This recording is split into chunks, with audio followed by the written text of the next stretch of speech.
Now, first of all, before we even go into this subject very thoroughly, let us ask ourselves this question: what is divine love? Oh, you say it's very simple. It means the love of God. And God is love. I've heard this since I was a little girl in Sunday school, that God is love. It's very simple.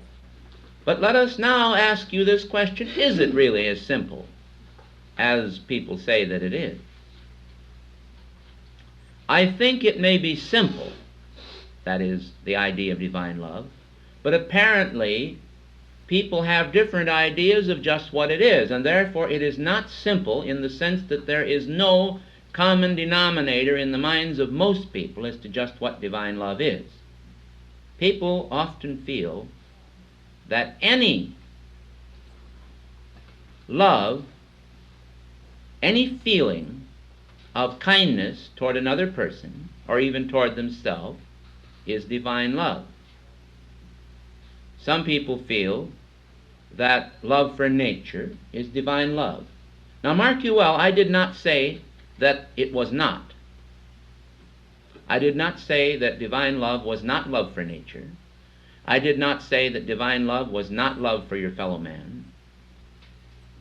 It may well be all of these things in the right perspective, but I am sure you will agree that divine love must be more, for the simple reason that God, the Creator, is more than the sum total of the parts of creation. In other words, you have man made in his image, the Scriptures report. Fearfully and wonderfully made, our senses report to us.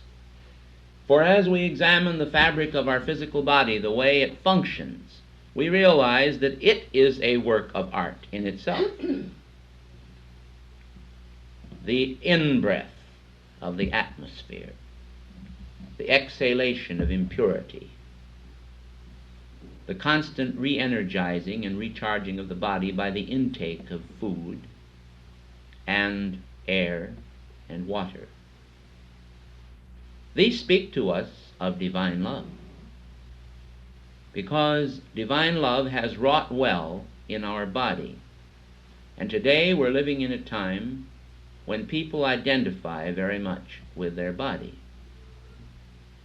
Others, of course, who are more polarized along the line of the intellect are perhaps more inclined to identify with the mind. And they think that their mind is very wonderful. And of course it is. Still others are more inclined to identify with the power. So that's why we're going to talk on developing these three aspects of God: developing divine love, developing divine wisdom, and developing divine power. We have placed love first because love is the fulfilling of the whole law.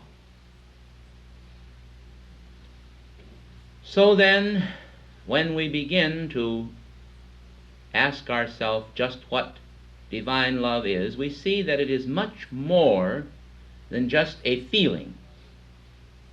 And perhaps we should start then by saying what love is not. That is to say, what love is not exclusively. It is certainly not just a feeling. And if it is just a feeling, it is the greatest feeling there is anywhere in existence. But it is not just a feeling. It activates feeling, divine love does. It animates, it inspires, it makes you feel good. But divine love, strange as it may seem, can sometimes make the human feel just a little uncomfortable. You remember that Jesus said, "I am not come to send peace on earth, but a sword." So there we see a strange statement. He talked about a sword. How can a man of God, the Son of God, talk about a sword and say he's not come to send peace on earth, but a sword. We ask ourselves that question, and we have the answers before us, all around us, but many times we are not aware of the answers. We see the answers, but we do not see them. That which makes the human comfortable may not be divine love at all. But that which makes the soul comfortable may be divine love. In other words, we cannot say that divine love is tons of vegetables or food. This is the harvest season. We cannot say that divine love is just a lovely home to live in. We cannot say that divine love is just a wonderful education or a great deal of money or many friends or a good husband or a good wife or fine children or a good reputation, although all of these things are desirable. These things can be the product of divine love, but let's be honest with one another. People have a good home who have no belief in God whatsoever. There are millions of people that do not believe in God that live in good homes and wear good clothes and have nice-looking children and drive nice cars and have status and a good job and security, and they say they're very happy. But they do not have divine love because they have no love for God whatsoever. They'll admit this. They don't even believe in God. So we see that if we look at the outer and say that this is divine love, which it really is, but it has to be divine love when it is touched from within. The golden tone to this picture, the pink tone to be in the pink, the blue tone that gives you that expansive feeling from the wild blue yonder, you know, of Almighty God, the infinite power. All of this starts within and then works out. So let us ask ourselves again and again, what is divine love? We might even drop the divine for a moment and ask ourselves, what is love? I think that most people believe that love is a feeling that they have for someone else, and that that is all that it is. But Jesus and St. Paul gave us a great deal of insight on divine love. Jesus said of the commandments, he said, "A new commandment I give unto you, that ye love one another." And he also said something to the effect that if thou shalt love the Lord thy God with all thy heart, and thy neighbor as thyself, that you shall fulfill all of the commandments. Somehow or other, if we look very closely, we find that divine love and divine law are very close to one another. The law of God by which he framed the universe is very close to divine love. You know the place in Revelations where it states that God measured it so many cubits, that is the temple. He measured the temple so many cubits, this way and that way. This, of course, is the architecture of the New Jerusalem, and Jerusalem means, J-E-R-U is new, and S-A-L-E-M, or Salem, is peace. And so we read in that the new peace. The new peace, the ever-new peace of God, is brought about by the architecture of heaven. And the architecture of heaven is reflected in law. And law is love, and love is law. Unfortunately, somewhere along the line, our emotional body has become entangled. And so we have come to think of divine love as a feeling. It is a joyous feeling, we say. And we identify with the feeling of love just as men identify, and women identify too, both men and women, with the good feeling they get out of prayer, rather than the subject to whom they are praying. It is one thing, and I must in this lecture give you the honest facts because we are going to show how to develop divine love. But in order to develop it, we must understand what it is and what it is not. People actually enjoy praying. Some of the great yogis in India have said that people enjoy meditating on God because they get such a good feeling out of it. And actually, a lot of people enjoy not being burdened with any responsibility whatever. And therefore, they like to feel that their religion becomes a haven, a refuge for themselves, where they can escape from the world. And divine love to them is a haven, a place of refuge, somewhere they can escape from reality. Now, I don't say that reality is out here in the street. That is a very unreal condition. Certainly, it is not the love of God in manifestation. But at the same time, we must have discrimination to see what is coming up through the tree. Because the Scriptures read, "The axe is laid to the root of the tree, and every tree that bringeth forth or beareth not good fruit shall be hewn down and cast into the fire. For the fire shall try every man's work of what sort it is." Now the fire will try the work because only the good can endure. And only divine love can endure forever. You cannot perpetuate anything that is less than divine love. And we can deceive ourselves as religion has done, and as religious people have done for centuries. Again and again we can trick ourselves into substituting a feeling or a sense for a reality from within, you see. God is reality. God is truth. God is light.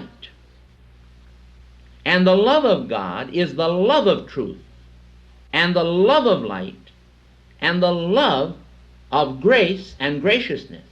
It's much more than that. But it is the love of love. But for its own sake, not for the sake of the person who is the lover. This is the love that one feels for the beloved that exceeds the love one feels for oneself. And this is the love which God has given unto us, each one of us. He has loved us with a greater love than he has loved himself, and he has taken the substance of his being, body, mind, soul consciousness, and comfortable identity of perfection, and he has poured that out upon mankind lavishly in an unworthy state in order that they might, through learning to love this grace which he is, this power, this wisdom, this love which he is, through loving that, through emulating it, that they might become godlike or in the image which he created them.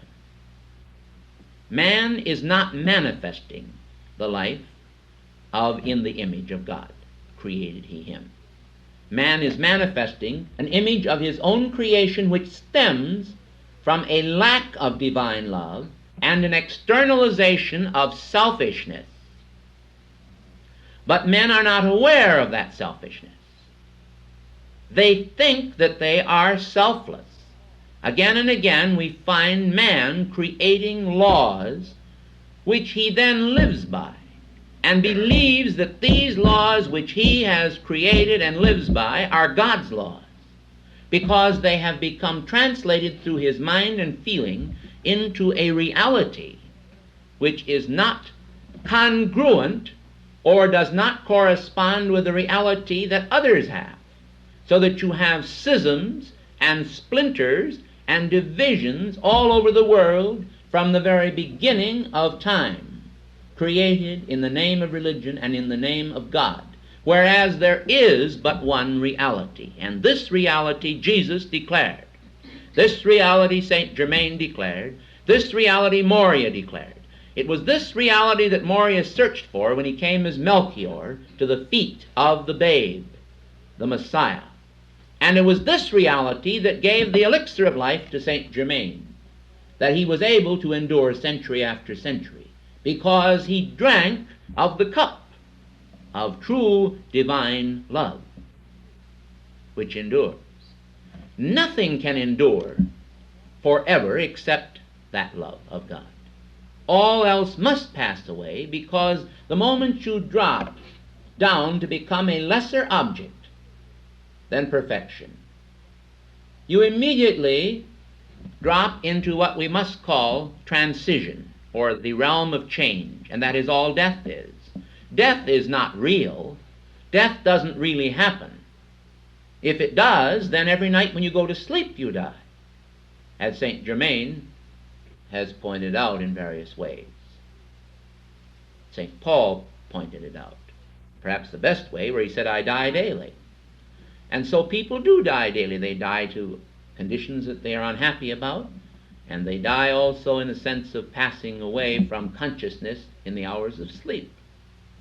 Now then, we are beginning, I think, to see a little bit of what love is. Love must be the fulfilling of the law, and the law must be the fulfilling of love. They must come full circle together. Somehow or other, we have interpreted the law as harsh. But I think it would be a far greater deprivation if the law did not function. Supposing that the sun decided not to come up someday. Supposing the sun decided it would violate the law of the cycles, and it would remain. Of course, you know and I know that the sun doesn't come up. The earth turns on its axis. But you see, supposing the earth decided to stop right there, somewhere in space, and it wouldn't turn, what would happen to the side of the earth where there was no sunlight? And what would happen to the side of the earth where the sun continued to bake and bake and bake? We would have freezing cold on one side of the planet, and we would have Sahara deserts on the other, and people would be baking and burning up, and all of our air conditioning systems would not cool the planet. What would happen to the cycle of photosynthesis if the law did not function properly? What would happen to the plants of the world? They would die. And when the plants did not live, what would happen to the atmosphere as man continued to pour out carbon dioxide? And the plants did not consume it, and so it accumulated upon the planet. The circulation of truth is very important, because there are not too many people that really understand truth in depth. They understand surface truth. Certainly, if I meet you out here, and you come in this yard, and as you're walking in the yard, I say, oh, there's Marie Smith, supposing this is someone that I know or that comes here. And I say, isn't that wonderful? I'm so happy to see her. And I rush out, and I grab both of her hands in mine, and I say, oh, Marie, I'm so happy to see you. It's a real delight to see you. And she exchanges the same pleasantry with me. People observing may say, how loving and kind these people are. How loving and kind the people are at the summit.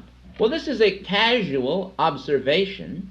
You will find this type of love expressed many places, in many churches. You may find it even in concerts, or among musicians and doctors, or at medical fraternities. You may find it everywhere. The outer expression of divine love, is that what it is? But the outer expression of the niceties of life. Now, certainly we don't frown on that. I approve of warmth and friendship and kindness and these external conditions, as I am sure you do. But there is a great deal more than this surface type of love. This type of love that one person once referred to as ushi-gushi. That was the word that one person that I know used to refer to the type of love that bubbles over, it's effervescent on others. I think it's nice to see effervescent people. I personally like them, but I also like people who are restrained as well, because they are both manifesting the type of feeling that they feel is all right for them. They're bearing. It is their bearing, in other words. It is manifesting. But what is most important is what is happening inside of the person. Now, if the love of God, then, is not exactly the externals, but is an internal action of the givingness of God to us, and our love of God means the givingness of ourselves to Him, how does it affect our relationship with one another? I would say rather profoundly, for this simple reason, that if you and I are giving ourselves to God without reserve, and He is giving Himself to us without reserve, then we would be very kindred spirits, and we should be most harmonious by nature and internally with one another, but not necessarily exhibit all of this in our surface relationships. Now I'll give you an example. Supposing that we were running a dairy farm here, and all of you ladies were taking care of the goats we had here, and the men were taking care of the cows. And I was working for the owner of the farm. I was the overseer. And I would send a group of the girls out to clean the goats and take care of the goats and milk them and bring the milk in, and the men out to take care of the cows. And then you people would begin having a high old time out here in the barns and on the way to the pasture, and you'd begin wasting time, and you would be doing things that would defeat the purpose of the farm. And I would be the overseer responsible for it, and I would come up to you to discuss this. Would I then say to you, oh, you did a wonderful thing if you were actually wasting time and not doing your job properly? I don't think I should at all. Because as the overseer, I would have the responsibility of the whole establishment. And I would naturally have to speak to the sub-overseers, and then, if necessary, to the whole group, to see that the condition that would be wrong would be corrected. And if necessary, if all of these people were truly supposed to be following God, I would not necessarily have to speak to them with absolutely ushy-gushy type of language. If necessary, I could straighten them out with a very sharp word, because God is not responsible for man's wrongdoing, but man is responsible for it. And we then, if we are in positions where we are overseers of one another, we would have to deal with the human. And the human is sometimes rebellious and sometimes stubborn. And therefore, we might express a word of sharpness, certainly not to God, but to the human. And this would not be out of order at all, but someone looking on might say, oh, I think that's terrible. They're not expressing divine love. Well, divine love would not let the wrong type of action go on again and again and again, with no correction whatsoever of that action, because this would be producing the conditions that make for transition. In other words, these are dying conditions. Anything less than perfection has to be changed sometime, somewhere. And the sooner people realize that the law is actually, even the law of curb, is a definite law of love if it's handled properly. Whom the Lord loveth, he chasteneth. I quote. And he scourgeth every son whom he receiveth. Now what this means is that the ego of a person may be corrected or curbed or scourged by God, either directly through conscience or through circumstances in life. But this does not need to interfere at all with divine love. In fact, it reinforces divine love if it's properly accepted. If you accept the word of your teacher, supposing you have a school teacher. In fact, I can go back to my Latin teacher. She was probably the meanest school teacher that I had.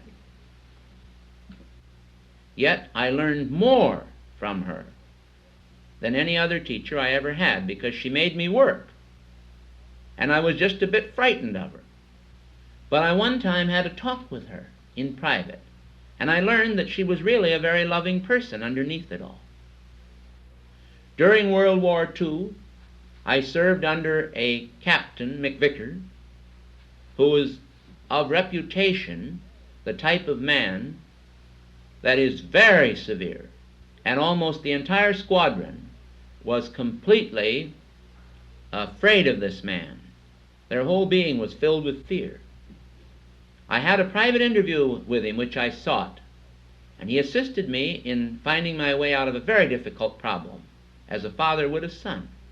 And I said to him, Captain McVicker, I said, you are a priceless person. I said, but you're not at all the type of man that the people think you are. He said, and don't you ever tell them that I am not that. If you do, he said, I will certainly really become that for you. He said, I want you to keep my image very severe, for I'm finding it very helpful in controlling the people. And this is often true in life, that some of the people that we might have a little rough spot with turn out to be our best friends after we get to know them, if we are willing to accept. Now, in developing divine love, then, I would like to point out some of the ways in which you can do it. First of all, Jesus said, thou shalt love the Lord thy God with all thy heart. Then the first law is to realize who the Lord thy God is. The Lord thy God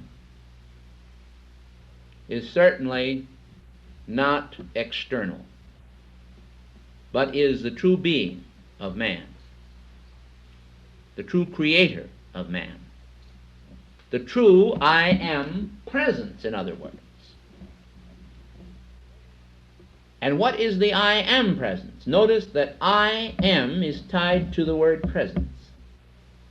And presence denotes eternal reality. Not temporal reality, but eternal reality, because it deals with omnipresence. Everywhere present, forever. I am denotes that your being is tied to that. Certainly not your earthly being. For before you came forth from your mother, you first came forth from God. Therefore, you didn't begin to be as a baby in this embodiment, but you were long, long, long before that. So the I am presence, or beingness, or being, this is where you must pay your allegiance. You must recognize that this is something that, while it may be outside of yourself, it is also within yourself.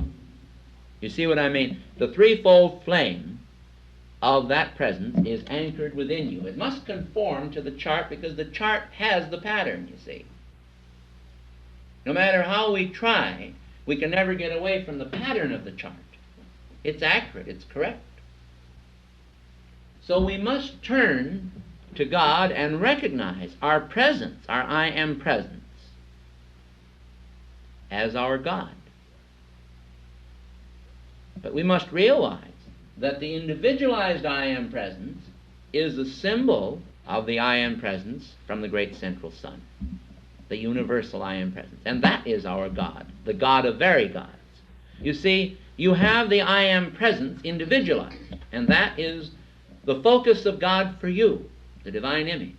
Then you have the source of your own I am presence, which is the God of very gods, the universal one I am presence, from which all I am presences are projected through mighty light rays. That's from the great central sun. So we must understand that we're dealing with reality, and with permanent reality. And we must understand, in order to develop love for this permanent reality, that this permanent reality is no part whatsoever of error. Has no part of error whatever. And we must develop the feeling of being very impersonal with ourselves if we're going to develop love for this I am presence. We can give no quarter whatever to the human of ourselves if we're going to develop love for the mighty I am presence, if we're going to develop ascended master love. Our own human is the first one we must deal with rather than deal with someone else's human. And I'm going to tell you at this point exactly what happens in the student body in almost every religion, in almost every organization, including our own, is that everybody, practically everybody that is, begins to practice some form of criticism or condemnation or judgment against someone else's human before they start taking care of their own. You see? This is very, very natural now. But if we take care of our own human first, our very attitude will be so charged with ascended master love that other people near us will feel that this is not an action of our human, but they'll feel that it is an action of the universal law and the universal law of love. And therefore you'll get far less resistance or resentment from people if you're acting from that plane, you see. And you will be developing ascended master love and retaining it because your motive is what transfigures you. I'm going to tell you something that may sound a little unpleasant, but it's important. There are a lot of people in positions such as I am in right now. They're lecturers, ministers, speakers, teachers, and even chief laymen in many religions that enjoy correcting other people. They get a charge out of finding flaws in people. They're happy about it. If you didn't have some sort of fault that they could pick on, they wouldn't like you too well. They like to correct you. And they look for these things because it gives them an opportunity. And this is wrong motivation to begin with, because it is deriving pleasure from evil, and it is completely an enemy of developing ascended master love. So right motive is the feeling of being the great giver to the God who is the greatest giver. In other words, you recognize your I am presence in this development as the greatest giver that has ever existed or ever will exist, now and forever. And then you determine that you are going to be just as great a giver to God of yourself as He is of Himself to you. And this creates a divine balance, because God will never be outdone by you. And the more that you give of your love to Him, the more He is in debt to you, and He pays His debt so promptly that you just keep right on gaining His love, which is infinite, in your finite state. And He keeps on getting more of you. And what He does with it is He changes it into more of Him and sends it back to you. And then, you see, you function from the plane of right motive, and that's the ascended master motive. Your motive then, and it's really tied with motor, isn't it? Motor and motive. It is the force that drives you. The force that drives you then is divine love. In all of your doing, with all of thy getting, get understanding. And in this case, with all of thy getting of God, see that you give this same Spirit of God to others that are your brothers. And this motive, it will change the whole picture. I have functioned from this motive, I'll be frank with you, and I have walked up to people functioning from the divine motive, and I have found that they are still people that will become angry when you correct them, even though you are functioning from the divine motive. And this is a case of where you have to love yourself properly. You cannot be swayed by the human of any other person at all. But that doesn't mean that you should be aloof or rejoice in the fact that the individual has not responded properly to you or to your ministration. God does not. So in developing love for God, you must be as God is. There was a man, I think his name was Shelton, a minister that lived many years ago, and he wrote a book. I think it was called In His Steps, if I recall correctly. And one of the mottos of the book was, "What would Jesus do?" And the men, the businessmen, in this story, pasted this motto or engraved this motto in their offices, and everything that they did, the mayor of the town, when he decided to make a decision, he would ask himself, what would Jesus do? And then he'd think very carefully as to what Jesus would do if he were holding the same job down that this man had. And the whole town was transformed by that one slogan, what would Jesus do? Now, Jesus is one of many ascended masters. And so there's nothing wrong with saying, what would the ascended masters do when you come to deal with any situation? And in the development of ascended master love, you must ask yourself, how would the masters develop their ascended master love? How do they develop ascended master love themselves? Because the masters are still developing it. They have told us themselves that God is infinite. They have told us that after the ascension that they still go on and on and on, transcending whatever they have of attainment and attunement. Therefore, we have to admit that there is infinite possibility. So the question is a worthy one. How do the masters develop ascended master love? And now we come to the prime point here, and that is the activation of right vision. Vision has been referred to again and again. Without vision, the people perish. Now, the wrong concepts about the world and about nature and about one another can cut us off so that we are living in a world of our own making. We are not facing reality at all. Now, I know that I have stood on lecture platforms here and there in different parts of the world. And I know that I have gone with great love into cities where I have prayed valiantly for the people by God's grace. And I know with all my heart that I have sought earnestly to do God's will for different people. And I have had in the audience occasionally, quite rarely, but occasionally, people who have said that they had never seen anyone that came closer to resembling the devil in embodiment than I did. The reason I'm telling you that is to show you that this was the definite opinion of one person in one city. You see.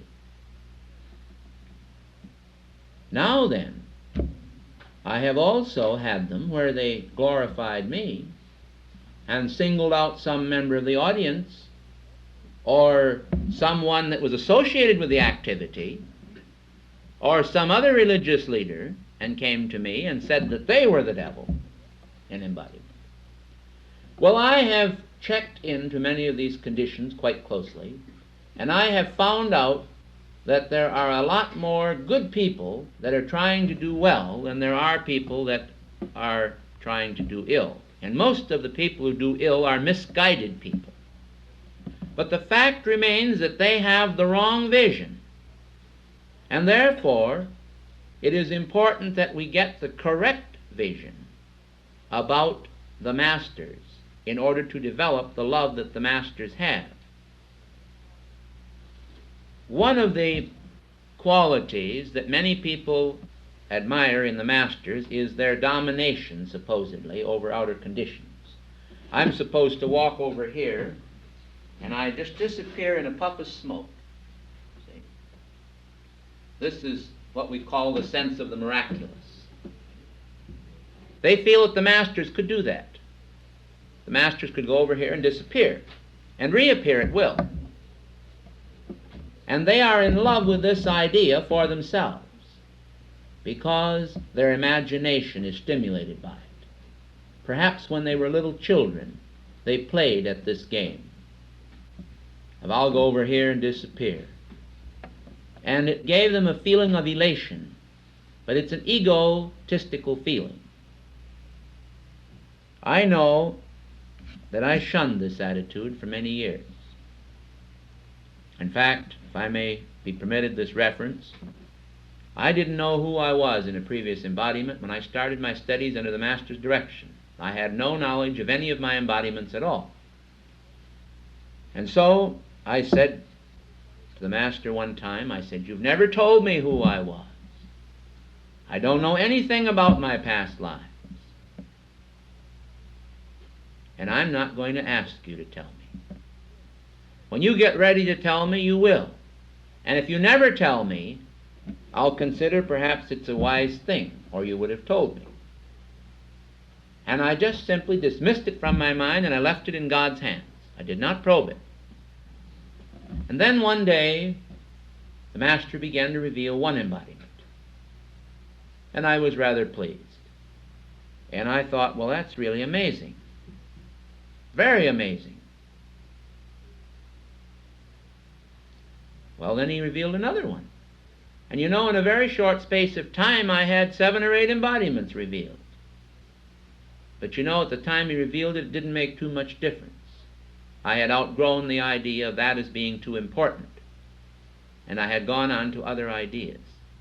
And I think the vision that I held was very important for me as I look back over it now. The fact that I was willing to go on, whether or not the Master pleased my human by revealing something that would make me feel that I had been someone either important or unimportant, famous or infamous. You know, one is never sure whether they were incarcerated in the Bastille or whether they were walking along through the wheat fields with the Master. We all like to feel somehow or other that we were on the Master's side, not on Pilate's legion's side, or perhaps the centurion who drove the nails through his hand. We don't want to see that kind of picture. Yet certainly that kind of a person needs salvation, don't they? They need it worse than the people who were walking alongside of him. And God wants them to have it. So perhaps, however, it would be a good thing in the moral climate in which we live, which has exterior righteousness emblazoned in their being, but feels that what they can get away with is all right. Perhaps it would be just as well then if we didn't know all of our past embodiments, especially the infamous ones, because if people knew that we were not someone that was good or beautiful or famous, they probably wouldn't feel too kindly. How would you like the idea of Judas Iscariot sitting in here? Some people would be very uncomfortable. Of course, they wouldn't mind at all if St. Peter was embodied in the flesh and sitting here. They might think that would be fine, you see. So what we must do is get away from our changing person in developing ascended master love. And this does not mean cruelty. It does not mean the impersonality that is cold or unthinking or unfeeling. It means a dedication to a higher image of ourselves. To develop a higher image of ourselves is to open the door for ascended master love. And we cannot mold it in the contemporary image of our friends. We cannot mold it in the contemporary image of even the ascended masters in past embodiments before their ascension, because they made a few mistakes. In fact, Jesus himself told me, he said that if he had it to do over again, he would not have used the thongs in the temple and kicked over their tables. He would have spoken out, but he admitted to me that there had been a certain righteous indignation in his being at the time, which prompted him to do it. He quoted to me one of the old scriptures. He said, "The zeal of thine house hath eaten me up." He was zealous for God. But he said, could I recommend today that you who follow after me should go out into the world and kick over these people's tables and overturn them? If you did, you would be incarcerated in prison, and you would not be able to go on. And he said he got away with it in his day because of the followers he had. And the moral code and the code of that day was a little different than it is today. He was revered as a great rabbi, a great teacher, and he got away with it.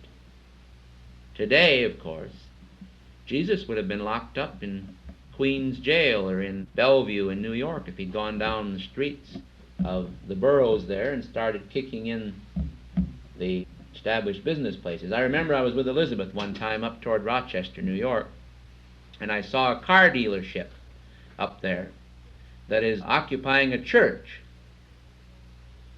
They had taken over a church building, steeple and all. I think the bell was even in there, and they had on the church lawn huge signs for the car agency. And I said to Elizabeth, you know, I said, this is one of the times I wish that I had the power to disappear. Because if I could, I'd go in there and I'd start kicking things around in there, and I'd tell them, you've made my father's house a house of merchandise.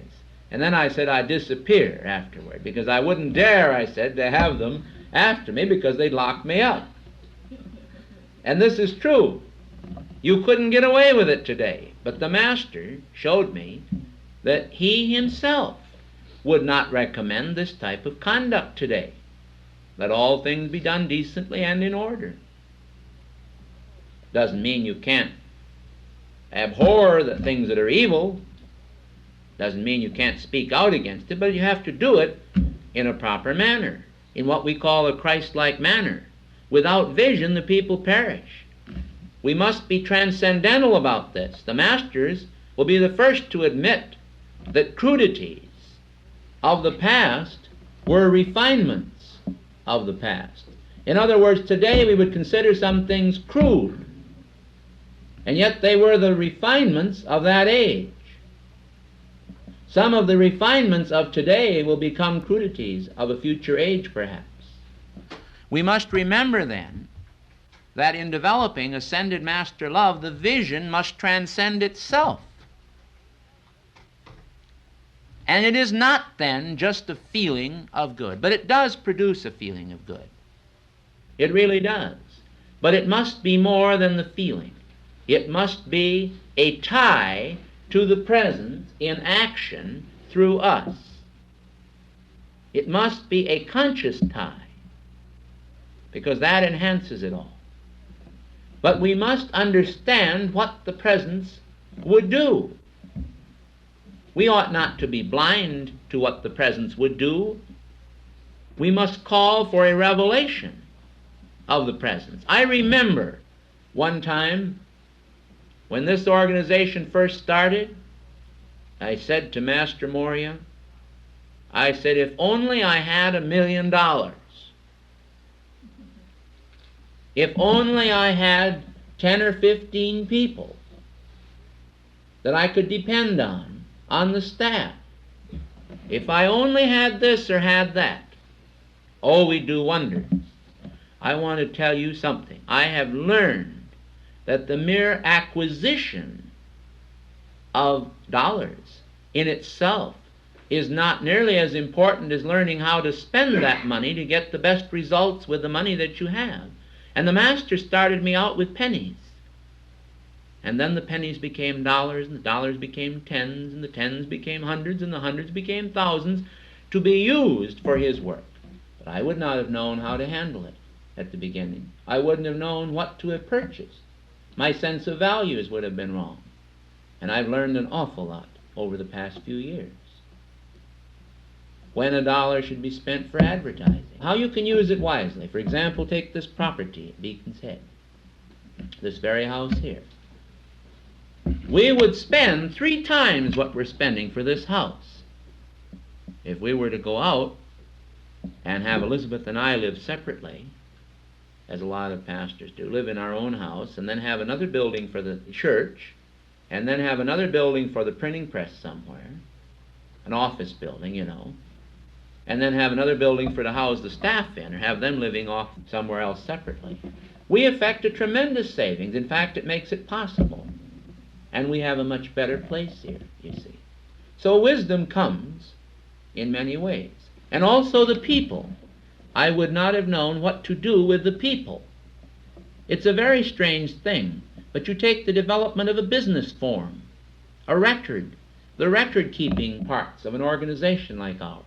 This is fantastic. You can ask our staff. They'll tell you that it takes years to develop a certain system. These things are valuable factors of anything, even God's business. And it takes time. And therefore the development of ascended master love takes time. But that's all we have. We have eternity. And we might as well start right and keep on going right. And one of the things that helps then to develop ascended master love is a sense of peace about it all. Not a sense of flurry and hurry. But don't let that peace become the kind of thing that some people do. Now, little Sean was taught by Tom Miller to say the slogan of the year, peace with honor. So he came down to have his dinner the other day and sat there, and his mother was serving peas, and he looked at them and he says, peas with honor? So you see, you can actually have a certain amount of savoir-faire on a thing like that. You can even have your peas with honor. You can develop ascended master love about all these different things. And be right motivated, not wrong motivated.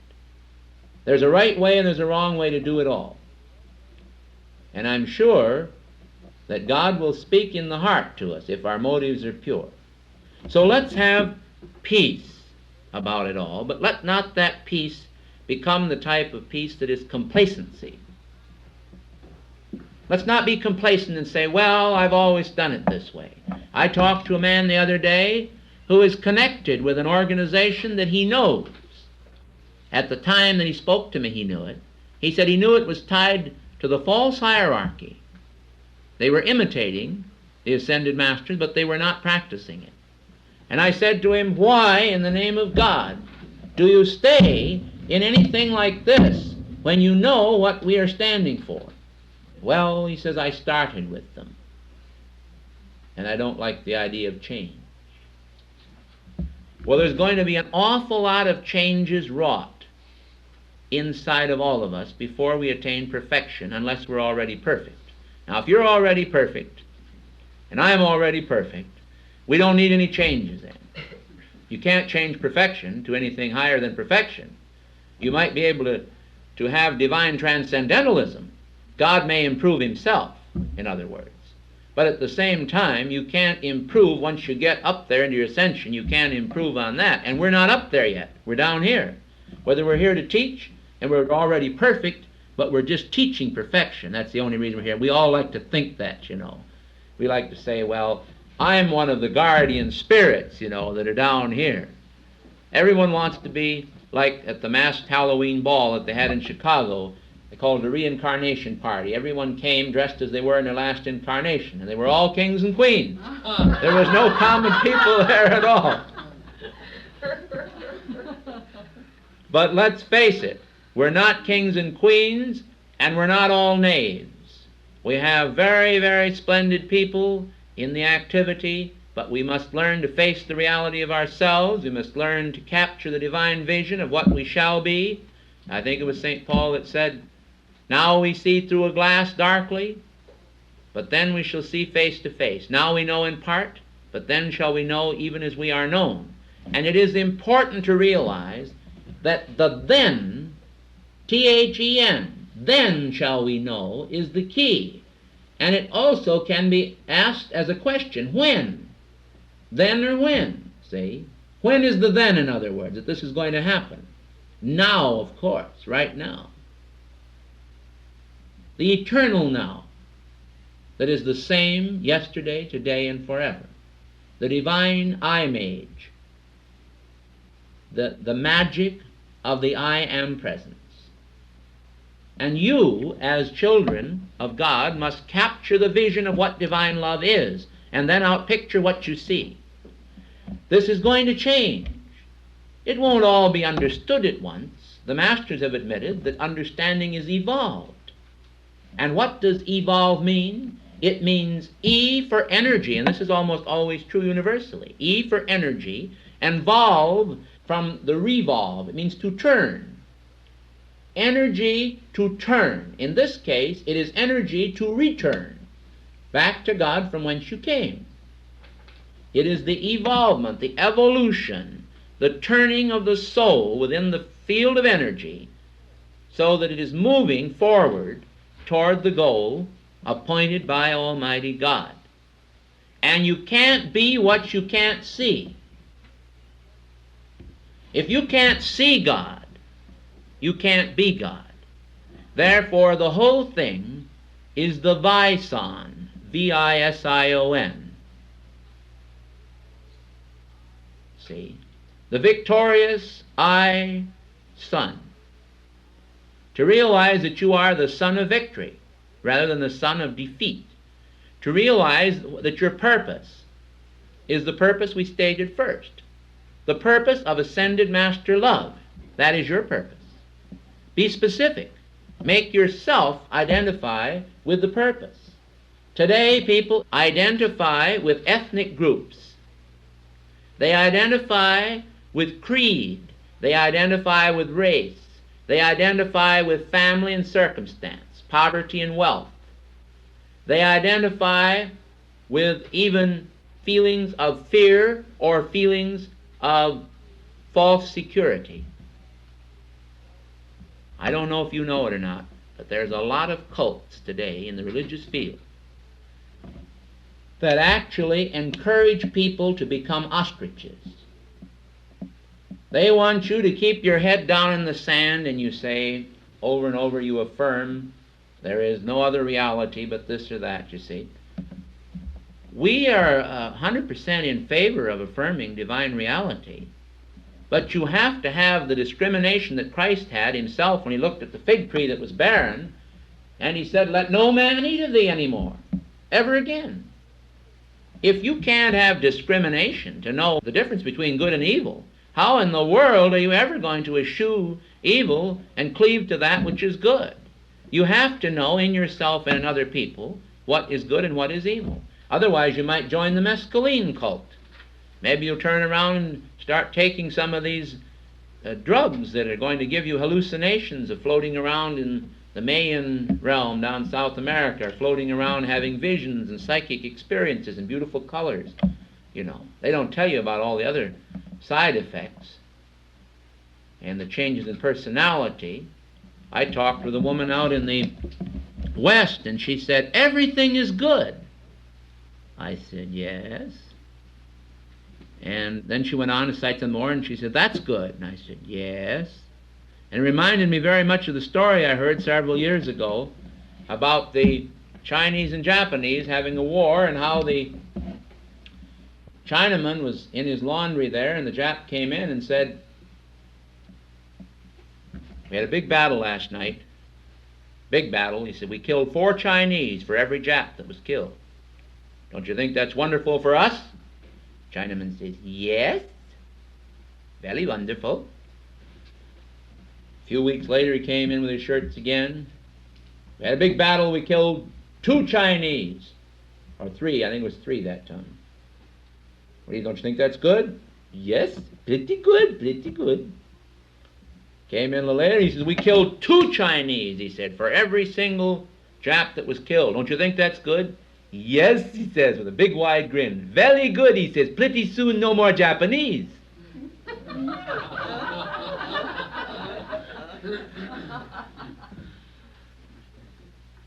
And that's the way it is with some of these people, you see.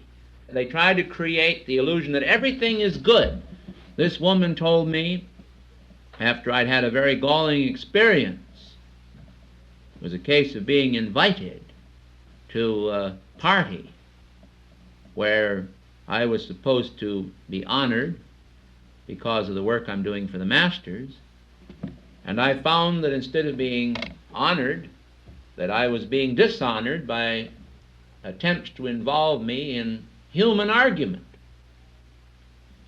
And I was asked questions which I tried to avoid about other people and other organizations that I did not care to discuss. And then I was condemned for it, and the person came back to me and said, "Oh, I think that's good. I think it's wonderful." Well, I said, "I don't think anything that is discordant is wonderful." I said, "I think everything should be handled with God control and with divine love." And this is exactly what I'm talking about today, is developing divine love. And I think if you practice divine love, there's something in your feeling world, if you really practice divine love, that you're a different person than those who just function from the plane of ego or ideation. Because they always feel that they're the doer, you see. And this is another thing in developing divine love. Stop trying to feel that you are the doer of good, but become imbued with the idea that God through you is the doer of good, and then watch very closely that you apply to Him for wisdom. Do you see what I mean? Apply your heart to God for wisdom, to see that, as Moria wrote a man recently in a private confidential letter, which I won't tell you who the man was, at the very end of the letter the Master said to him, and he said, "I pray that the light that is in thee be not darkness." And that's the whole thing. Develop ascended master love by being the great giver, giving yourself to God, and being the great receiver by receiving from the great giver God all that He can give to you. Be at peace about all this expansion. Be right motivated. Don't be motivated in your relationship with others by things that are going to make you feel fat and pompous. You know what I'm talking about. But humble, contrite, and generous of heart. But don't even let your generosity become inflated by a feeling that because you have done so much for someone that they should be eternally grateful to you. You should be eternally grateful to them for providing you with an opportunity to do something. Because if you didn't do anything, you would never get there. If you didn't act. We have to act and act and act again and again, because our victory is attained by a series of actions whereby God acts through us and fulfills His law. I run into people who say a complete statement that is an antithesis of what President Kennedy said. They ask themselves, what can this organization do for me? What can God do for me? There is a complete cult of people today in America that actually flourish on the idea of prosperity as being first. They have actually put God behind and prosperity first. And they believe that if any of you people are not manifesting abundance of wealth, that this denotes a lack of spirituality. Sometimes God gives a great deal of wealth to people so that they can do a great deal of good with it. And then again, He tests the same people in another embodiment with a certain amount of lack so that they learn how to handle themselves and learn about how the other half of the world lives. You have all these conditions. We are not judges of one another. We are brothers of one another. And in developing ascended master love, we must be mindful of our responsibility to purpose in whatever circumstance we find ourselves in. Not to think, what can God do for me? But what can I do for Him on earth?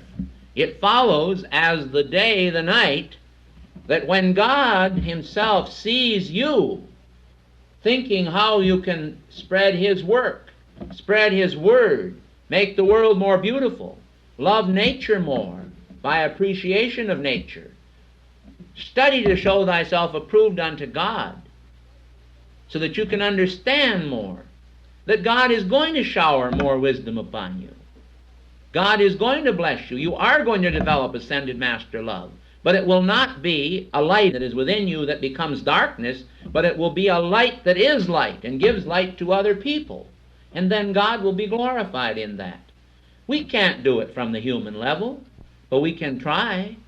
What I'm trying to say is that in the absence of spiritual guidance from on high, let us develop a situation for a moment here. I'm going to come back to that. I'm going to use that. Let's develop a situation. Let's say you meet Joe Smith out here, and he comes to you at the Stratford Motor Hotel, and he says, I have just joined the summit recently, and I want to know how to get out there to Beacon's Head. Can you help me? Now let's say that somehow or other you just don't like his looks at all. You say, well, that fellow doesn't even belong out there in the summit. He's not dressed properly. He doesn't have the right manners. He looks to me like he's just a little bit goofy. I don't think I feel like telling him about how to get there or anything. I certainly don't want him in my car and ride him out there. Why, he doesn't even smell to us as if he took a bath this morning. No, it's quite a situation. Everything tells you something against Joe Smith.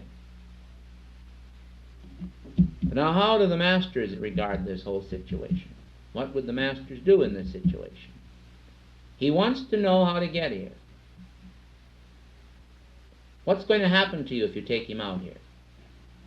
Is this an opportunity? Or is this a time to be persnickety about it all and decide that you're going to? Now, supposing you go to God. This is what I wanted to get at more than anything else. You go to God and the masters and you ask for guidance. And the heavens are sheer lead. You don't get any answer at all. You say, dear Lord, help me. I want to know what to do with this thing, and help me quick, because he's standing here now and he's asking me, what shall I do? I don't know what to do. In the absence of a reply from heaven, what do? When you're developing ascended master love now, and you don't hear from God as to how to develop it, and you ask and you don't receive on the instant, maybe he answered you, but you didn't hear it. What do you do then now? What do I do now, Mama? You know what you do? You rely then on the highest understanding that you have of what's right and wrong, don't you? You go by the things that you've been taught, and you make your own decision, and then you abide by it. And if you feel that Christ will turn the man down, and you perhaps remember Dostoevsky's story about the leper, how this leper kept coming to him, and the man didn't want to have anything to do with him, and he was told to embrace him. And toward the end, he finally wrapped his arms right around the man and drew his leprous face right up to his and kissed him. And at that point, he turned into the living body of Christ, right in his arms. It's quite a story. But the whole idea there is that you have to be the one to go by the Word of God when it's given, and compare the word that you get with also the reality that you know. Because once in a while the sinister will come in on a curve. I want to point out that it is very important that one learn to define what God is, what love is, and then to learn to distinguish in human situations and in life situations what is acting in your world. And then let God act. Let divine love, let ascended master love act through you. And that is the best development there is. It's like the little private out on the battlefield. He says to the officer that's dying there, he says, but sir, he said, I didn't go to West Point. I tell you, he said, I'm making you the captain. Here's my uniform. Take my hat. What's he going to do? He's commissioned on the battlefield. And that's the whole idea. You're commissioned down here. By God, you're commissioned. It's the great command. Go ye therefore into all the world and preach the gospel to every creature. The commission from the masters is given to us to be emissaries of divine love.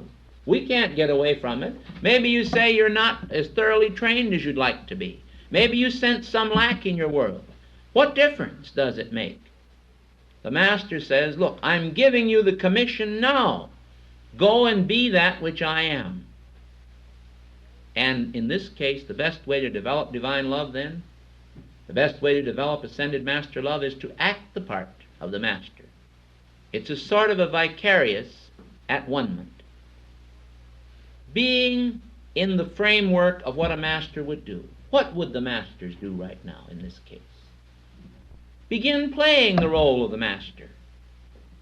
Don't feel that it's a desecration. This is the final point I want to make. Play at being God, if you will. It's not a desecration. But don't deceive yourself when you play at it. Know when you're playing and when you're serious. You understand what I mean? In other words, if you are acting the part of an ascended master, don't do it with pride now. Don't go out there and try to impress somebody, and don't do anything in order to make yourself pompous or feel big. Do everything to make the universe big, to interpret the greatness of God to others, and you will automatically grow spiritually and expand and expand and expand and expand, because you can't do it phonily. You can't do it by being a phony. You can only do it by being exactly the reality that God is. The world is full of phonies. The only trouble is that most of them don't even know it. Ignorance is bliss. They'd be right with you. They'd be right here today. They'd be standing shoulder to shoulder with the masters if they knew better. Don't feel that you're superior to them. Feel grateful that God has given you this opportunity, as I do. I feel grateful. I don't feel I'm one whit better. I say, but for the grace of God, there I would be.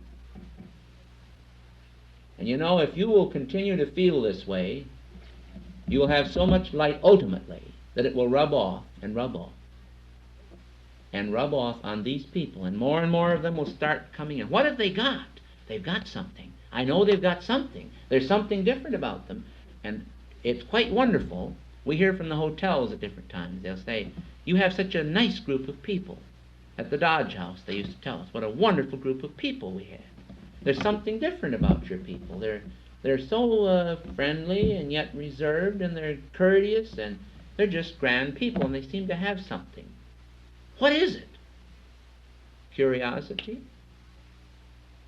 It attracts.